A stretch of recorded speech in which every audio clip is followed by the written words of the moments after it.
Hello. Yes, I'm using a sock to dampen my mic. It's janky, but it works. It's pretty good.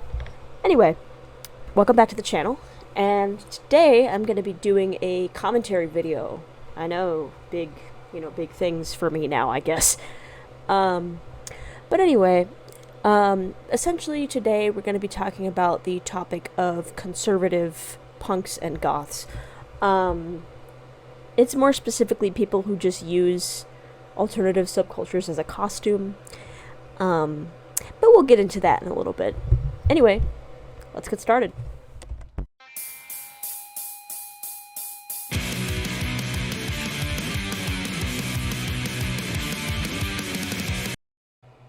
So now that we've gotten through our intro, god damn it.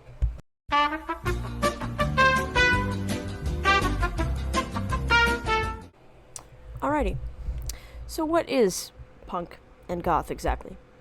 So these two subcultures are somewhat related. However, they branched off at different times. So punk kind of started in the 70s with bands such as the Sex Pistols and Dead Kennedys, just to mention a couple. And later into the 80s, we got Minor Threat, Reagan Youth, all those things.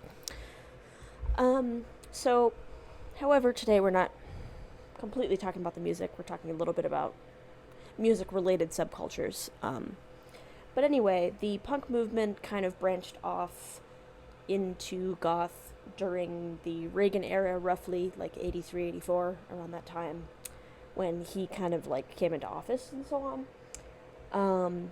And so the goth movement began in the 80s, and it was a much more kind of glamorous approach, I would say, to alternative subcultures.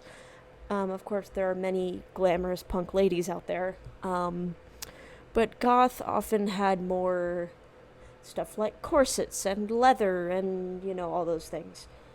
And goth was somewhat more elegant, I guess, sometimes. I don't know exactly if that's the right word, but that's kind of how I would describe it. At least like the trad goths that we see in the 80s. And even nowadays. However, is it possible to be conservative and goth or punk? A lot of people say, oh, it's just clothing. Oh, it's just music. But you can't be goth and punk and conservative because of the basic concept that punk and goth, by definition, are political. They are leftist political. And by leftist, I don't mean, tanky or, blue-haired liberal kind of thing. I don't mean that. I mean they are for the liberation of people. They are for self-expression. They're for self-determination. And ultimately, they're for community. Could some conservative groups be for community? I guess so. I mean, I guess the Klan is a community, but my point is, you cannot be part of these subcultures and also be conservative. It doesn't make any sense. The cognitive dissonance would make anybody be very confused. For example, with Rage Against the Machine, a lot of people thought that Rage Against the Machine was a, conservative band, that they were sticking it to the man, that kind of thing. They were making fun of conservatives. Hell, Green Day, their song American Idiot, they were making fun of conservatives. They're making fun of people like you. No trouble, no KKK, no fascist USA. No trouble, no KKK, no fascist USA. No trouble, no KKK, no fascist USA. Right? Not to say you, the viewer, are conservative, but the point is, they don't understand that they're the butt of the joke.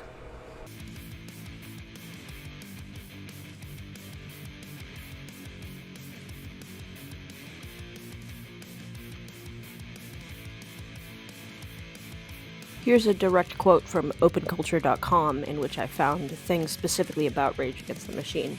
Quote, one such fan just got dunked on, as they say, a whole bunch on Twitter when he raged against Tom Morello for the, quote, political BS. That's Tom Morello of Rage Against the Machine, whose debut 1992 album informed us that the police and the Klan work hand in hand and that cops are the chosen whites for the state-sanctioned murder. That Rage Against the Machine, who's raged against the same machine on every album, bam, here's the plan, motherfucker Uncle Sam. The poor sod was burned so badly that he deleted his account, but the laughs at his expense kept coming. Even Morello responded, saying, quote, "Scott, what music of mine were you a fan of that didn't contain, quote, political BS? I need to know so that I can delete it from the catalog." So, that's a pretty good answer, I would say. But yeah, let's keep talking about this stuff, and I will give some other examples as well. More notoriously, the band Dead Kennedys' Nazi Punks Fuck Off, which is personally one of my favorite songs. So let's get into that. Fuck Off, overproduced by Martin Hannett, take 4.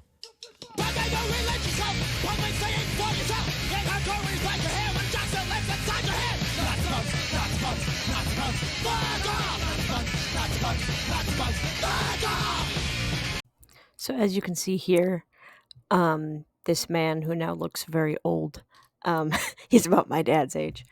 This is Jello Biafra. You just heard his voice while he was screaming the Nazi Punks lyrics.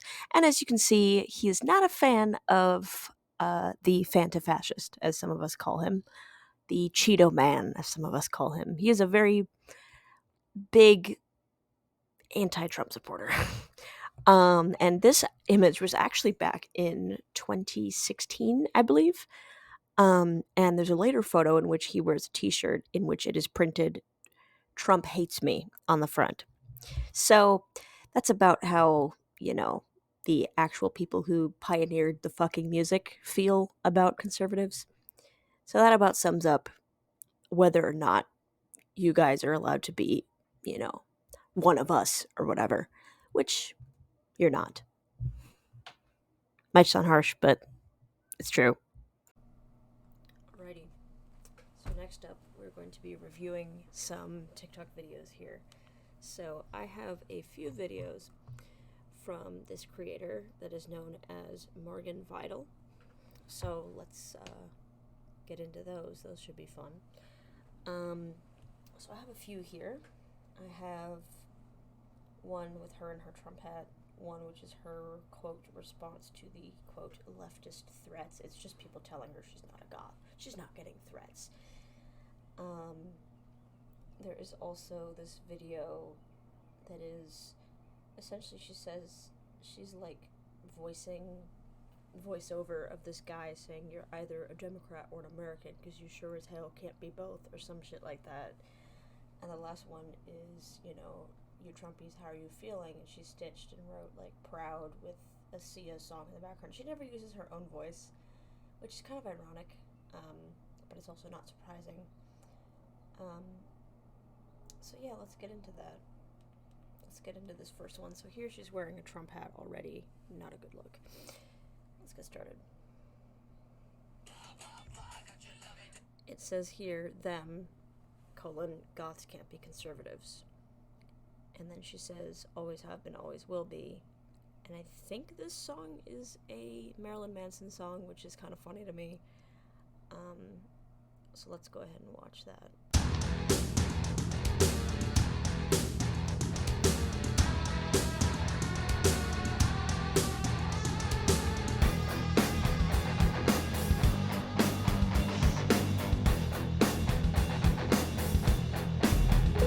So she links several TikTok accounts here.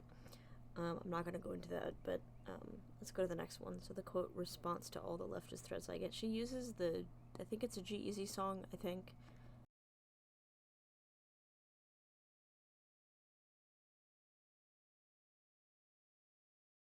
Oh, if I ever say I'm not scared, just know I mean it. And then it says, sincerely, the original goth metal conservative 2A country girl. That, what a mouthful.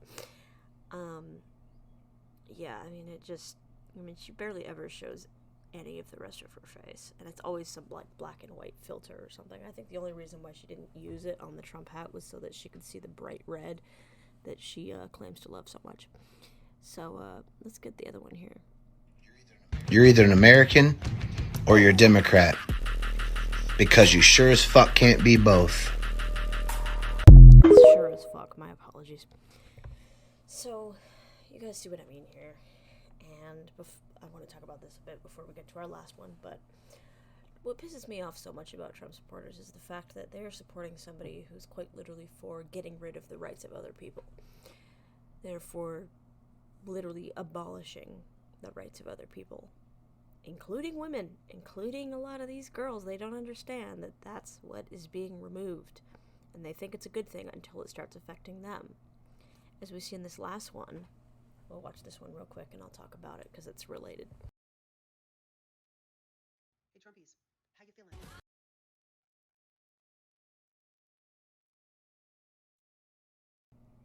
Yeah, so she uses a Sia song for this one, and it's fitting considering how Sia feels about the autism community. But yeah, I mean, this whole thing is just kind of ridiculous, and I'm going to talk about it a little bit more here. Yeah, so I'm going to kind of finish off this video with a bit of a discussion with some information and really like trying to do not exactly a heart-to-heart, but, you know, talking about what the issues are with believing in these things. Alrighty, so I'm doing a final part here, which I guess is kind of a like summary and sort of like moral of the story kind of situation. So yeah, I guess moral of the story is you cannot be goth and conservative. You cannot be punk and conservative because they are related. And the reason why things like this in these communities is so dangerous is because communities evolve over time, yes, but we should not lose sight of those who were there before us. And it is very obvious that the right wing side of politics wants to get rid of those who were there before us, our predecessors, those who value each other and those who value people of other ethnicities, people of other cultures, people of other religions. And I think it's really important that we don't lose sight of those things, which is why I feel so strongly about this topic, because there are people who voted this year and in 2016 as well to get rid of people's rights just because it's some kind of inconvenience to them, which I think is very dangerous and it can cause a lot of problems in society. And the government we are in is incredibly similar to that of 1930s Germany. It has been compared many times. It's kind of been beating a dead horse at this point, but it is true. A lot of the things that are happening were very similar. Jobs slowly going away in small bits. That's not to say that we can't come back from it, because we can. I mean, we can fight back against it. Protests, creation of, art in whichever way we can. And as trans people, as a trans man myself, working towards keeping a community and keeping each other safe and taking care of one another is the most important part. And through these subcultures, we can do this. However, the last thing we need is maggots infiltrating. And maggots spelled MAGAOTTS. Wait, that doesn't work. MAGATTS. My apologies. The last thing we need is a bunch of these maggots showing up and deciding that they're welcome, which they are not. They've loved to co-opt things. Of course, the skinheads were co-opted. And now the punks have been co-opted as well as the goths. And I haven't seen it as much with scene kids or emo kids, but specifically with stuff such as skinheads or punks or so on. So yeah, that's it for this video. I hope this has been informative, and feel free to put comments on what you guys want to hear about next. So yeah, thank you guys so much for watching, and remember, fascists and bigots are not welcome in our community. Have a good one, guys. Bye.